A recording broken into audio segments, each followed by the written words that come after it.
Welcome to the Terminal Exchange, the official podcast of Nussbaum Transportation, where we explore key issues and compelling stories in the trucking industry. I'm your host, Saige Anderson, and you're listening to episode 98, Telling Stories, Managing Accounts, and Munchkins with Lindsey Staff. Now, you might be wondering, what do you mean by Munchkins? Well, maybe you're craving the little Dunkin' Donuts things, or maybe you think we're talking about our drivers, but no. Lindsey Staff is a world-renowned mom, and she's got some neat things to share about working here at Nussbaum and doing some fun things for her kids. Tune in on this featured exchange to hear about recording audiobooks, baking, hiking, and all sorts of other adventures.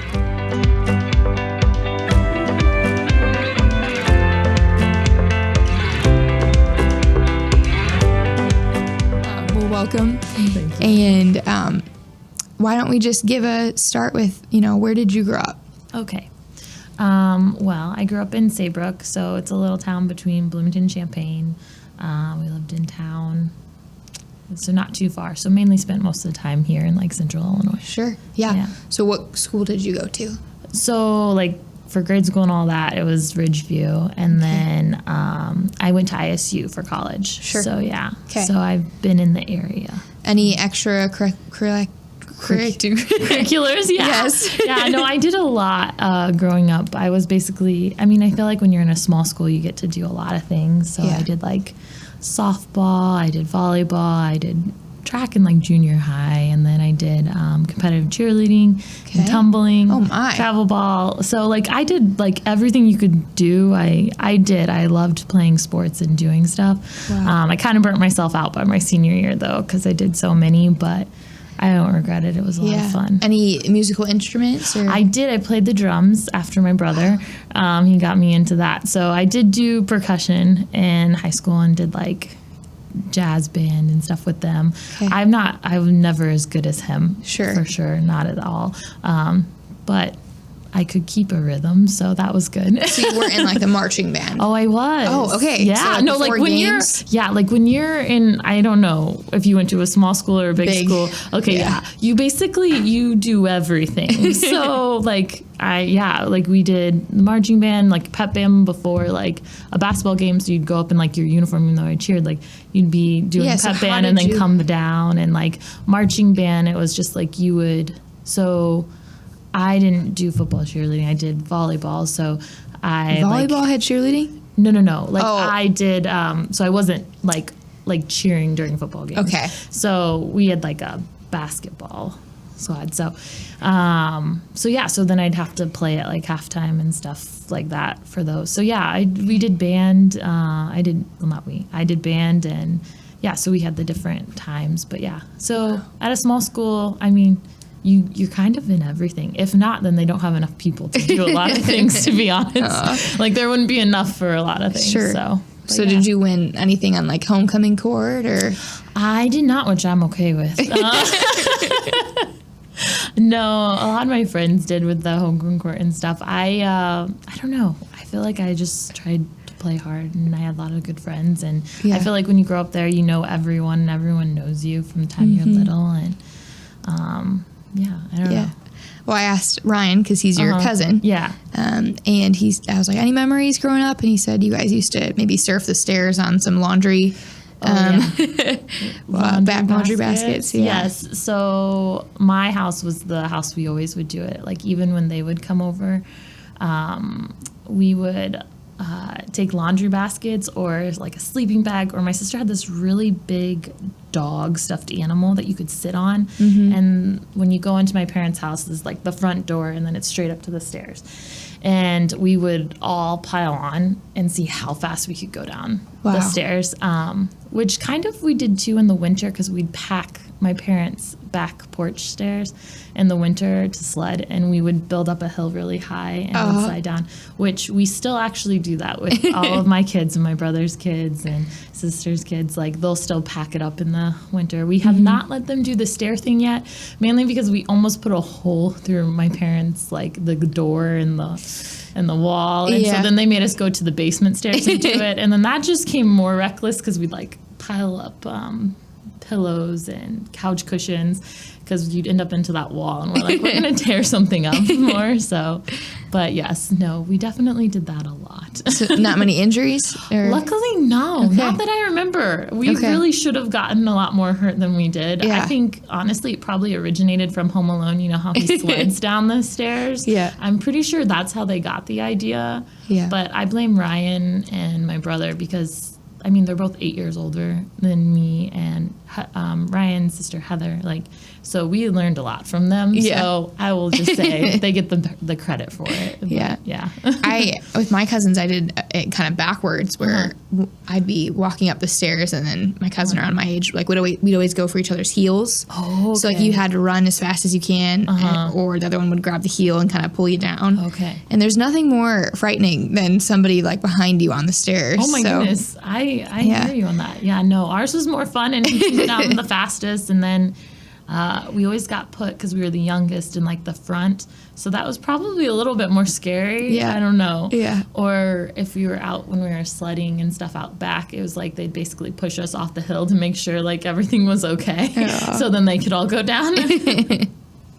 Well, that sounds like some warm childhood memories. Yeah. Lots of fun.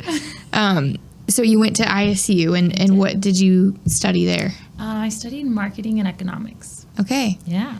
And now you are an account manager. Yes.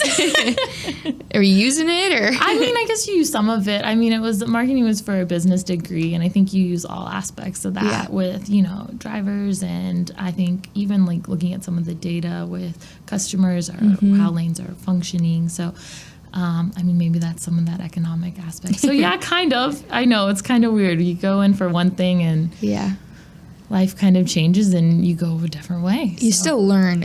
I mean, you still have those, the gen eds or the humanities classes that are just, I remember some of the most unique, one I took weather because I'm terrified of storm. I used to be terrified of storms, so I just wanted to know what was going on. There you go. And then another one was what humans do in natural disasters, kind of along the same fear line of if a tornado or a fire struck, what do you do? So we learned about Chernobyl and some other I think the tornado that hit Washington. Okay. So it was kind of neat. Yeah. Very cool. Yeah, see, you just never know. So did you meet your husband in college, or where did you meet him? We met our campus ministry. So he was in Champaign. I was in Bloomington for our churches. They did a lot of things together. Mm-hmm. So we met. He was coming into his freshman year he went to Parkland first and then transferred to ISU. So for Parkland, and then I was the summer between my freshman and sophomore year at ISU, they did this big camp out. Mm-hmm. So it was in Ohio, and we had to drive, but all the Bloomington people rode down with the Champaign people to where it was in Ohio. That's actually where I first met him, was on that trip down. Okay. And just talked, and with friends, it's hey, he's pretty cool. You know what I mean? And then actually it was kind of funny. We went on a group date thing, and after it I was this kid is crazy. Oh, no. A little bit. Adventurous, or just yes, but he was just he's definitely not this way now. He was more so but he's easily distracted when he was he was just turned 18, there's this or that, and it was and I was he's not even really talking to me, so I don't really know.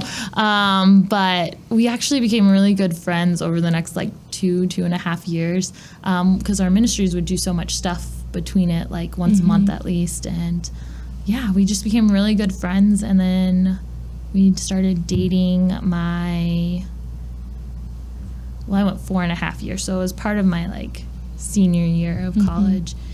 And then we dated for about 1.5 years, and then we got engaged and got married after he graduated, because I graduated December and he graduated in May. So, okay. So So was he a year younger than you then? Okay. Yeah. All right. Well, you had to give him some time. Just a little time. It works well. Yeah. So it's always funny that way, because I'd always said I'd never date someone younger than me or anything like that, and I'm all right, God, you know what's best. So. Yep, he sure does.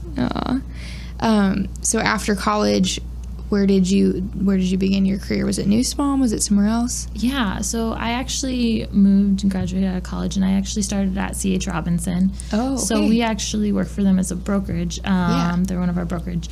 But I didn't work on the truckload side, so I worked in their intermodal department, so it's everything that went on and off the rails. So, and I know it's kind of funny, and it's kind of one of those things that I like almost fell into because I had done a lot of interviews after school. I wasn't thinking I was going into logistics, but I paid for all my schooling, and I worked some on-campus jobs through the marketing department and different things, and I couldn't keep those jobs once I graduated. So it was, I know it sounds kind of funny, but I kind of fell into it because it was the job that started first. Sure. Yeah. Because I was like, I have bills to pay, and I can't do it without. You graduated in December, too. I graduated in December, so it was like a weirder, a little odd time. So, so I actually got a start, and I went up there, and... Where are they located? Well, the intermodal office is located in Lyle. So, it's honestly like at the corner of Naperville, Lyle, and Wheaton. Like, it sits in the street, kind of divides, actually, all of those places. So up in the suburbs. So I moved up, and actually, Zach, his wife's dad and stepmom, I lived with them until me and Trevor got married when we were up there. So So. And how did you know them? Through the campus ministry? Okay. So I lived with Zach's wife in college, and actually Trevor was in a guy's house with Zach. Okay. Yeah. Oh, wow. Yeah. So connections. Yeah, I know a little bit much, but so I was there. So I worked there for about 5.5, almost 6 full years with them before I came here. Okay. So And how did you end up here? Well, I moved back down because we wanted to move back down before we had kids, and Trevor had gotten a teaching job when he was teaching down here. So we moved back from the suburbs, and I was working remote out of their Bloomington office from my office up there, and worked there. And then actually my brother and then Philip kept being like, hey, you should come to Nussbaum. Hey, you should come to Nussbaum. It would be great. And I did, my role there was different than what it is here, but I did a lot more of the customer facing, and so I had to travel a lot. And then after I had Augie, I realized, and the role that they were wanting me to get into had even more travel, and I just realized, that part wasn't for me. Yeah. I still enjoyed the industry, I enjoyed what we were doing, and then they finally got me in here and got to interview, and I just really enjoyed the atmosphere. It's so different than I think that's what we hear from all of our drivers. It's so different than almost any other place in the industry. Like the way people are, the way people communicate, it's just night and day different. Yeah. And the community and the family aspect, it really draws you in. Yeah. And then it's like, that is the best choice. So, so no, it's been good. So, I've been here a little over 4.5 years. Wow. So, Okay. And always in the account manager role? No. So, I started as a planner. I planned Central Illinois. Cakes. Okay. So, I did Central Illinois planning. And then after I had Zeke, I did Indiana and the East, and then the upper Midwest. And then I've been an account manager for about 2.5 years. Okay. Yeah. And do you prefer the account manager? I do. I think they both have different parts that are fun and challenging. I mean, the planner aspect is really much a big puzzle, and I enjoy that aspect of it, but which I get with the account manager. But I think I get to fulfill more of I really enjoy being with people, talking to people. I'm a huge extrovert. Yeah. So I get energy from people and whatnot. So I enjoy being able to be on that side with the drivers, but also with the customer relationships, which I really enjoyed in my previous job too, was having that relationship with them. So share some of your customers that you work with. So I do GE out of Commerce, Georgia, and then I do Caterpillar Atlanta, so stuff dedicated out of Atlanta, and then I have 2 Pella drivers that run part of a Caterpillar lane and then Pella back down. So, my small stint in recruiting, I got to hire, I think, a handful of your GE drivers, and they are just such gentlemen. Being from the South, I don't know what it is, but just they're just so sweet. So they are beyond sweet, and it is just I have a really great group. I Yeah. really do. It's changed and it's morphed a little bit over the last 2 years, but I have a really great group of drivers, and they're really thoughtful or kind, and they're hardworking. So Yeah. I can't really ask for anything Yeah. else. Do you know off the top of your head, like number-wise, how many you got? So right now I have 25. Wow. Yeah. Is that like a football team or? Honestly, I don't know. I think you have to have 11 on a field to play football. Please, no one come for me because I'm not sure. No, I think bigger than that, maybe. I don't know. Yeah. We'll see. But yeah, it's a good amount. Sure. Yeah. They keep me busy. Yeah. So what does like an average day look like for an account manager? You get in and what do you got to work on right away? We get in, it kind of every day is a little different depending on what challenges are going on. All my cat runs, the majority of them actually run overnight. So a lot of it's setting up stuff. So if there's anything that happened overnight, our after hours team is awesome and they do so much work with them, and I appreciate that so much. They make my life easier. But it's any of those issues that came in overnight, or if we're having to switch something around. So it's kind of like the first things I look at, or if there's any issues with GE first thing in the morning, since they are an hour ahead, like if a driver's at a receiver and no one's there to unload them, or we call them meet crews is what they call them for GE. It's when the unloading crew comes to like an apartment or someplace if they're needing to get there. So it's kind of working through those issues first, and then I guess then it goes more to like some of our reporting and our day-to-day, just normal like activities of getting loads inputted and just stuff, checking on stuff with the drivers, making sure different reports are finished, and then later on in the day GE will send over their loads for next day, and then it's kind of planning, reworking everyone, and then making sure GE has what they need, and making sure CAT has the extra check calls they need, and kind of going through that. I don't know if that makes sense. That's a lot of like little parts. And every day's a little bit different depending on the day. So you are doing planning, you're checking with the customer, and you're talking to the drivers. Yeah, so that's what account managers do. So it's kind of like we have little bits of like 3 roles kind of put into one. So a little bit of the CAC role, a little bit of the planner role, and a little bit of the DM role kind of all put into one. Yeah.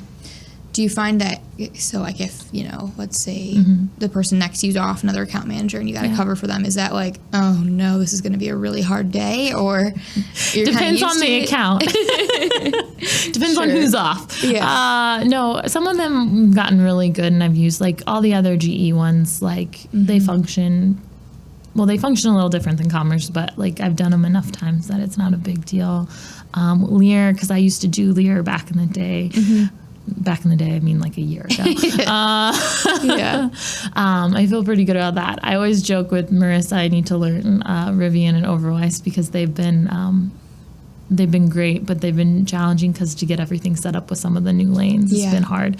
So that might be the one where I'm like, I don't know yet. But no, overall, it works out pretty well. I mean, we've all trained in quite a few of them, so times it feels overwhelming, but I think it just depends on the day. It depends on if something went. I mean, we're working transportation. Things go wrong. Yeah. There's, we had a transformer down outside a site at one place. Like, there's a lot of things you can't control. So that kind of makes it's like, okay, is it a little bit more of a hectic day or is it a little light? It just kind of depends on the day. Yeah. No. What do you enjoy the most about working with the drivers? Honestly, it's the relationships with them. I like building the relationship with them, getting to know more about them, and sharing some of my life too, and just trying to find ways to just help them like succeed in a little bit more. Like if there's a way that they can do better on their scorecard, or if there's a way we can improve something with the customer, like let's do that, and let's make everyone's life easier. Like let me make your job easier. I mean, that's part of my role. Is like I'm there to support them. So my idea is to make it so it's easier for them. But also, as well, I have that for this customer, too. How can I make the customer's life a little easier? And so I think I just enjoy those that relationship aspect of it. Yeah. Yeah. Well, being here for the past few years, every Christmas, I have noticed that you have sent your drivers some sweet goodies. I think, was it jam that you did this last year? And then cookies beforehand. So I think that's super sweet. Luckily, you have 25, so it's not like 500 Yes, that would be a lot. But yeah, so does that mean you love to bake home goods, or what do you? Yeah, I mean, I do like to bake. I don't know. I've been baking since we were little. My mom always had us in the kitchen when we were little, and we did so many different things for 4-H, so I always thought it was fun, and I always enjoy doing it for someone. That's like my favorite thing, is to do it for someone else. My husband always jokes, because I'll bring stuff in for Kira for someone. He's like, hey, did you leave me some? Because he's like, you usually make it and take it away sometimes. And I said, sometimes, yes. But well, it just looks bad for like one slice to be gone. There you go. I'm with you. Yeah. So I'm like, yeah, well, then we make extra ones. But yeah, no, I do enjoy it. Yeah. Marissa said that you're really good at cheesecake.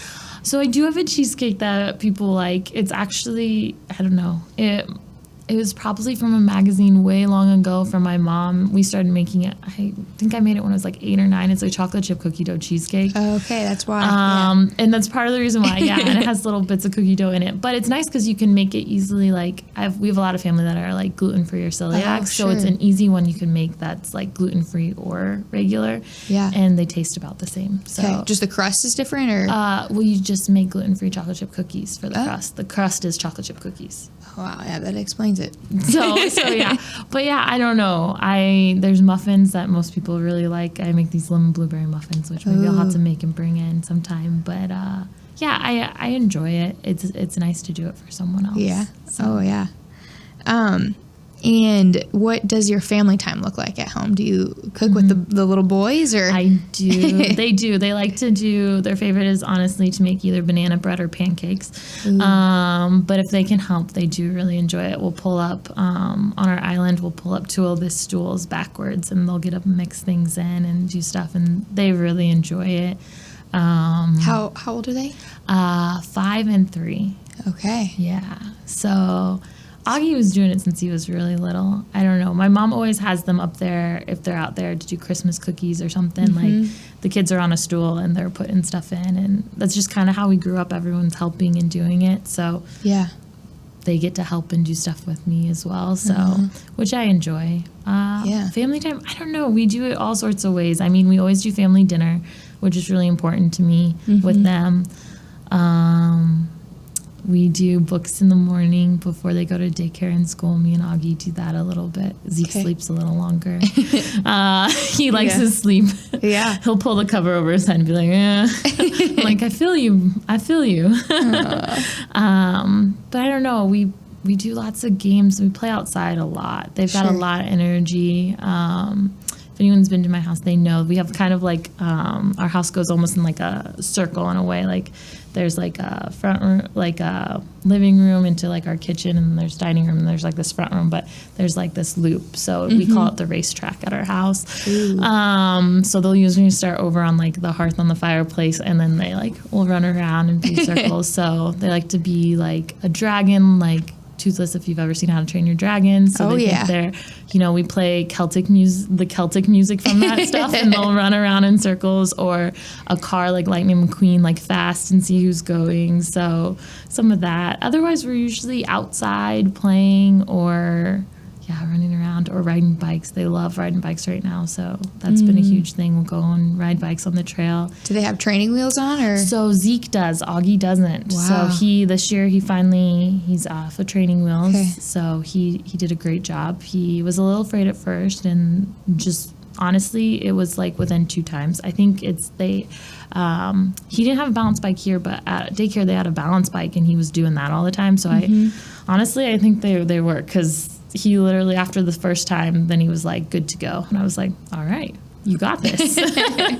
But so they're fun, and they're brothers, so they'll fight, but they also just love each other so much. Like, that's been the biggest thing. Augie started school on Wednesday, and that was one thing he said he missed the most, because he didn't get to see his brother during the day, and he said the same thing. So that's something we just pray for, is that they'll be best friends as they grow up, and that, because 2 years between each other, that's a good closeness. You still can have your own friends, but which I was hoping for, because me and my siblings are all 4 years apart. So I'm 8 years from my brother and 4 years from my sister, which that's still fun. And now it's even more fun, because then everyone has their kids. So like, we're always out, like we'll be out at my parents' at least once a month, if not more, and everyone's there for a big dinner, and it's usually loud, chaotic, and fun. Yeah.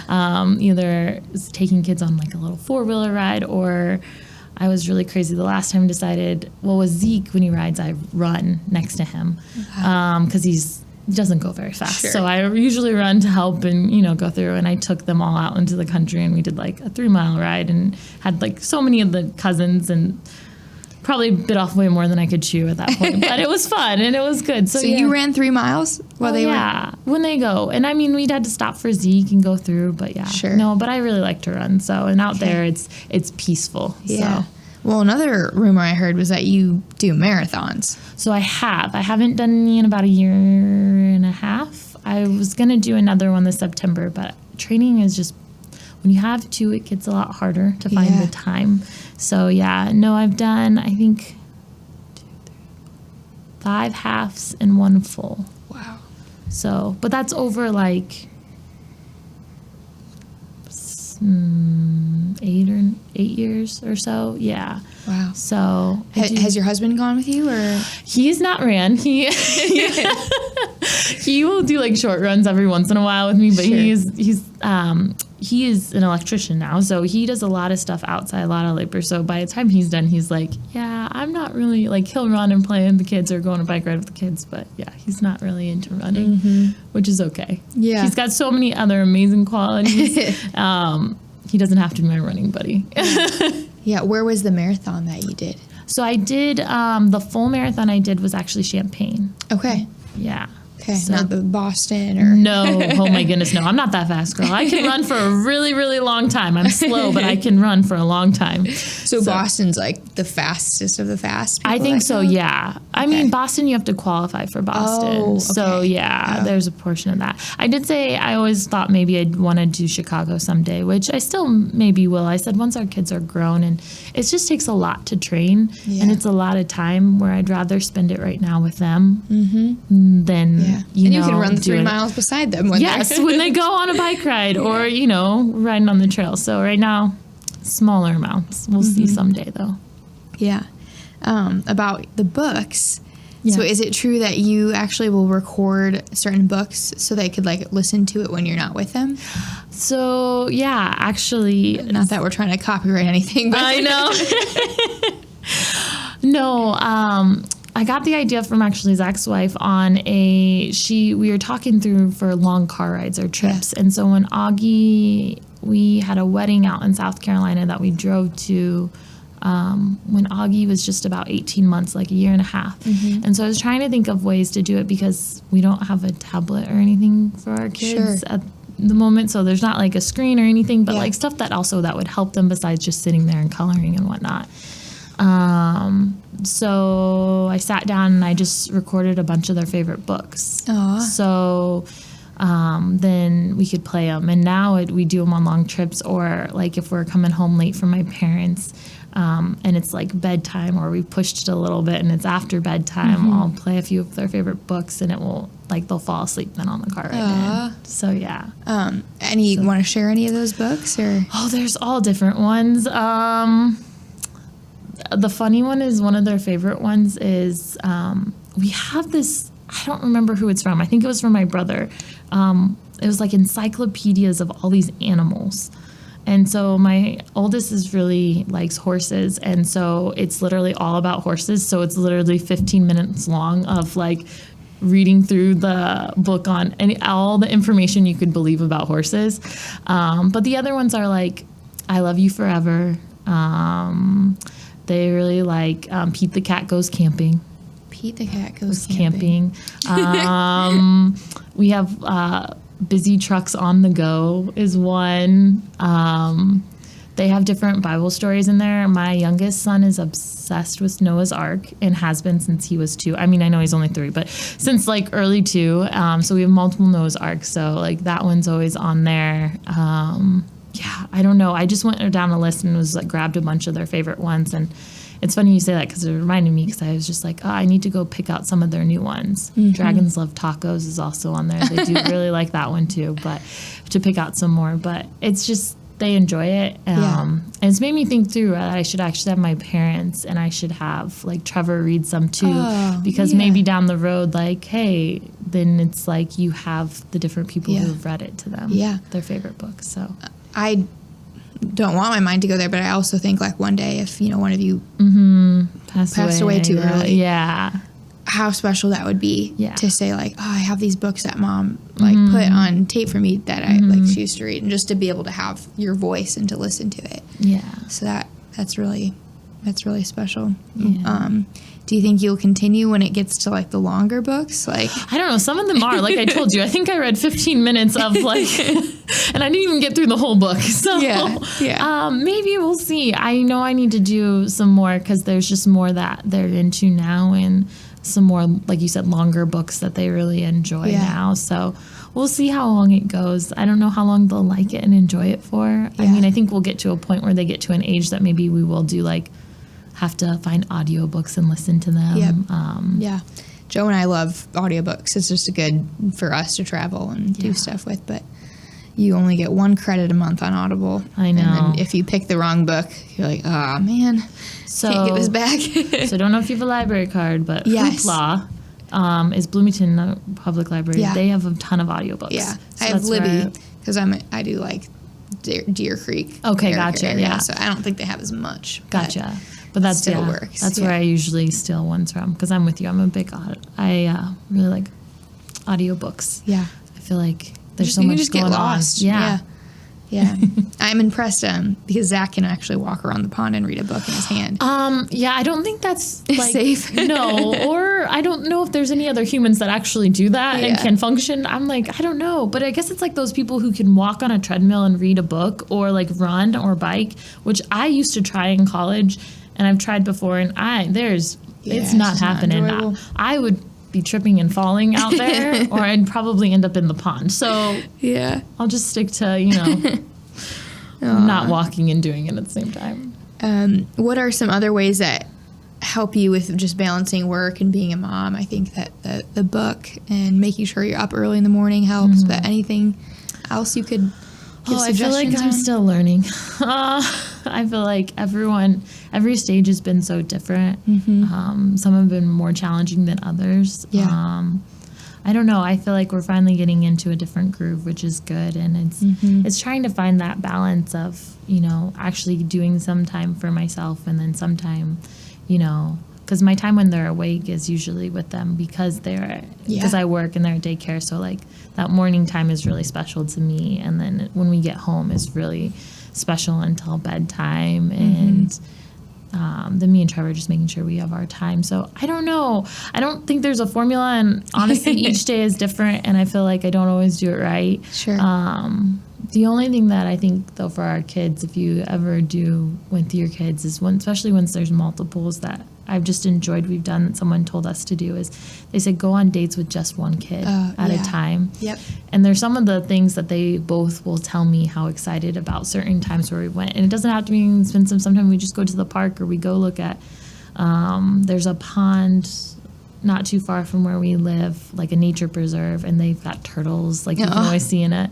Like some of it's like those things that they love so much. So I don't know. And then just making sure that you guys get dates. I think part of that is like dates with them, but then dates together. And then I think work is doing your best while you're at work. And if you can, just leaving, what you can here, because you have to trust. That's been my big thing, is then trust that everyone else has got it. Like it's going to be okay. I've done what everyone needs, and just go from there.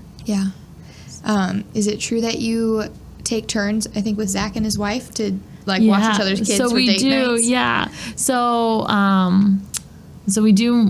we actually do a couple things with them. So we do Monday night family dinners. We swap with houses with them, and we'll do dinner. We started during COVID, and like just our families together. And then Fridays, every other Friday, it's Zach's Friday, their Friday, this Friday.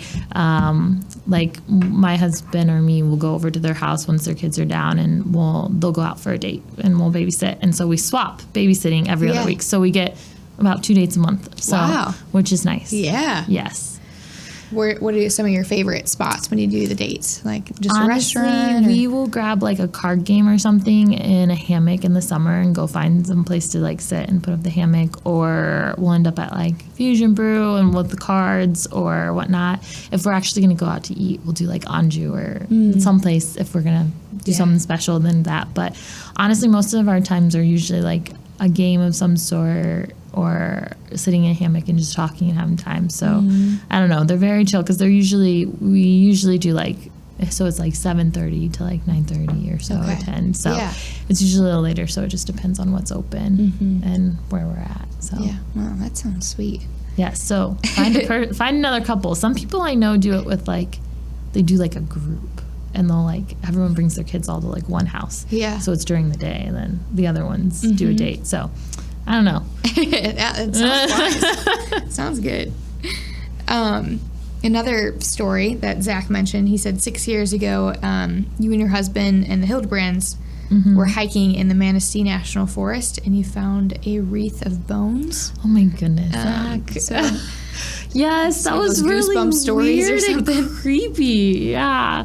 So me and my husband like to go backpacking, and we got Zach's wife Alyssa used to never like to hike or backpack, and she got really into it after a while. But we've done a lot of different national parks. But then we went with them there about 6 years ago, and we had hiked so much during the day with our packs, and we wanted to go out to this bridge, so we did. But all their primitive or their campsites, like they're first come, first serve. And so on our way back, it was getting dark, and like all of the spots, like we kept hiking back, were like taken. Yeah. And so there was a spot up at the top, and someone was there, so we couldn't go there. But then there was like this cliff that went down, and then there was, I don't know, like a landing, and then there's some water. So we're like, okay, there's a flat land. They're like, it's getting too late. It's too dark. Like, we're going to have to set up. Otherwise, like, we're going to be out here in the dark and not know where we're going. Yeah. So we went down there, and we got everything set up. And then we're like going further down. We're like, this looks really weird down here. And there was literally like a wreath of bones on a, like... So what, like, describe what that looks like. It was literally like someone had hooked a bunch of animal bones together and made a wreath and had it on like a stick. It was super creepy. I'm pretty sure Zach threw it into the water, like grabbed the stick and threw it, because we're like, we're not dealing with this. Like, no. And I think we actually ended up moving our tents back a little further and stuff through that night. But yes, it was very creepy. Also, I was pregnant with Augie, about 9 or 10 weeks pregnant, so I didn't feel the best. So like, we were in like a tent, and I was like, just get it away. I just remember Alyssa screaming, and I mean, it was a fun time. It's always fun to backpack and camp, and it is interesting the things you find that people leave, I guess. Yeah. So yes, no, I'm pretty sure he threw it into the water, because he was like, okay, we're not being around this. Whatever they were trying to do here, like, get it away from us. But yeah, so no, it was good. Any other kind of crazy camping adventures, or? Probably the craziest one we did was in Bryce. So me and my husband used to do every year. We did it up till 2020, and then last year we did Vermont, but we'd do a different national park if we could. Ooh. So one year we did Zion, and then we went to Bryce after, and we primitive camped on all of them. So we like hiked down in Bryce. And Bryce doesn't have like they have kind of marked primitive spots. It's not just like you can go wherever you want. So the place we get there, and there's the only thing on there is like one little stick, so you know like the area is mainly put out for it. So we get there, and it's like, beware, there are mountain lions spotted in your area. And then on the other side was like, also beware, bears are mating about a mile from your campsite. And it was dark, and we had to stay there. We couldn't do anything. And so we had to hang up our bags and stuff. So like, and we were by a stream, and I remember we hiked down there, and then we stayed that night. And it was probably, I did not sleep like any bit, because I could hear all different noises, and like, you just don't know. My husband was sleeping, like, he does great out there. He puts earplugs in, and he can be out, he can sleep. For me, I was just like, I don't know. But it was really cool, because we had the tarp off of our tent so you could see. But in Bryce, because the rocks are so red, it makes the stars so bright. So I will say that part was really cool. The noises, not so much. And we woke up and it was like the first glimmer of dawn, and we had already packed because it was a 3-mile hike out. And that day was actually a day that we had spent $5 for a shower, and we'd been backpacking at different parks for 5 or 6 days before then. So we hadn't taken a shower in 5 or 6 days, and it was really gross. So we're like, we're getting up there. We want to get our shower. But that one was probably one of the most fun, and it's something we're hoping to do more with our boys. We're actually going camping. There are no spots where we wanted to. We're going to take Zeke to do something besides like in our backyard. Where my parents have some land outside of Saybrook, and there's just grass on it right now. And so we're like, can we go and set the tents out there? So it's like a little bit more, but then it's still only like a 3-mile drive to my parents if like something happened or we needed something or whatnot. Because someday I think we hope that like we'll get it to where then they can go and we can hike and go together as family. So it should be good. Wow. But yeah. So no bear, mountain lion encounters. I have never seen a bear. No, bear or mountain lions. I've actually, I know this sounds sad, but I always wanted to see a bear, and I've never seen one. Like, I want to see it from far away. Yep. But on all of our ones, like, I've never got to see one, which I'm actually kind of grateful for the different places. We didn't see the mountain lion. I mean, you definitely heard lots of noises, and it was like there probably was something that walked near our tent, but we were fine and we were good, and so that was great. But no. I went camping before with a friend who decided to bring fish oil in her pack because she was kind of more so on the girly side, wanted to make sure she was taking her supplements. And we went on a little day hike and came back, and the bear had gone through our campsite, and her bag was missing. And so I found it next to the bear's droppings, like a very large dropping from the bear. Goodness. And then her bag was eaten through, and her Bible actually has like claw marks in it. Nuh-uh. So that was kind of cool, but we definitely all were like, Gracie, like, you cannot bring this. This is serious. Fish oil, it's like probably like sugar for a bear. I'm sure. Well, even when we did each of our trips, like even if I had toiletries or stuff, we put all of that in with the food pack that you tie up. Yep. Just in case there's any scent of anything, because you're like, I don't want it anywhere close to our tent. They even said like, I think deodorant, toothpaste, like all that. Yep, it was, we've had to do all of that and go through, which it's fun. It's serious. So it is very serious. You should do it. Yeah. I know, we've done it, and luckily we haven't encountered anything, so that's been good, and we've always been able to get our food pack down and our stuff, so it's worked out. So hopefully we'll have some more fun ones coming up. So, well, awesome. Any other things that you'd like to just add today or share? I don't know. I'm trying to think through. I'd say give a shout out to some of your drivers, but then that's probably 25 that you need to. Yeah. Should I say all 25 of them? I mean, you could try. I mean, that would put me on the spot. If I forget anyone, I'd feel really bad. No, I do have a really great team of drivers down there, and I'm really grateful for them. And I've got a really fun crew that I work with. I mean, we're behind the wall over there, and we have a lot of fun times joking around. Yeah. There gets to be lots of fun conversations on, all sorts of random things like dinosaurs or hot dogs, a sandwich, as chili soup. We go through all the different things and what can we do, that makes someone laugh or brighten their day in that way. And so, it's lots of fun over there. I feel like I'm going to be falling asleep thinking about that. Is chili a soup? It is very heated. It is very heated. If you come back there, if you ask that question, we have decided it is its own category. It is not technically a soup. It is not a stew. It is its own thing. Wow. Well, then for the soup contest, a lot of people are in trouble. Yeah. Oh, trust me, it was a huge ordeal last year for our group over there. Or like is a hot dog a sandwich? Have you ever thought about that? Because it's on a bun, or it's on 2 pieces of bread. I know. Would you call it a roll? I don't know. That's a thing. We think hot dogs are in their own category. Yeah. But like a sub is on 2 pieces of bread, or what qualifies a sandwich. I know. Yeah. The fun things that we get heated back there on. But no, it's a lot of fun. There's a lot of great people, and you got to keep it light at times when things can be stressful. So I promise we get a lot of work done too. But I don't know. I guess any other questions for you? No. That's all I got. So, Alrighty. Thanks, Lindsey. You're Appreciate welcome. Thanks for having me. Hi, this is Lisa from Recruiting at Nussbaum, and I'd love to answer any questions you have about driving with us. Give us a call at 309-268-1199 or visit nussbaumjobs.com. Talk to you soon. You've been listening to Terminal Exchange, the official podcast of Nussbaum Transportation. If you're enjoying our content, please leave us a review. Your reviews help us spread the word about these important topics and invite more people into conversation. You can rate and review us on your podcast app or visit us online at terminalexchange.org. New episodes arrive every other Tuesday, so be sure to subscribe wherever you get your podcasts. You can also follow Nussbaum on your favorite social media platforms and be the first to know when new episodes are released.